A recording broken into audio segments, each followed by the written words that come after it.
નમસ્કાર દર્શક મિત્રો, હું શેફાલી ભટ્ટ સમાચાર બુલેટિનમાં આપનું હાર્દિક સ્વાગત કરું છું।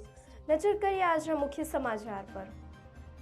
ભાવનગર શહેરની લોકલ ક્રાઇમ બ્રાન્ચે કુંભારવાડા વિસ્તારમાંથી 5 શખ્સોને જુગાર રમતા રંગે હાથે ઝડપી પાડ્યા છે। પોલીસે ₹20,350નો મુદ્દામાલ પણ જપ્ત કર્યો છે।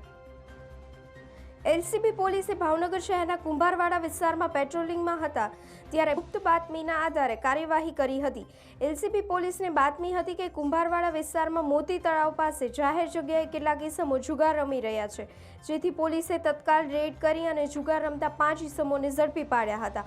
આ દરોડામાં પોલીસે ₹20,350નો મુદ્દામાલ જપ્ત કર્યો છે, જેમાં રોકડ રકમ તેમજ જુગારના સામાનનો સમાવેશ થાય છે।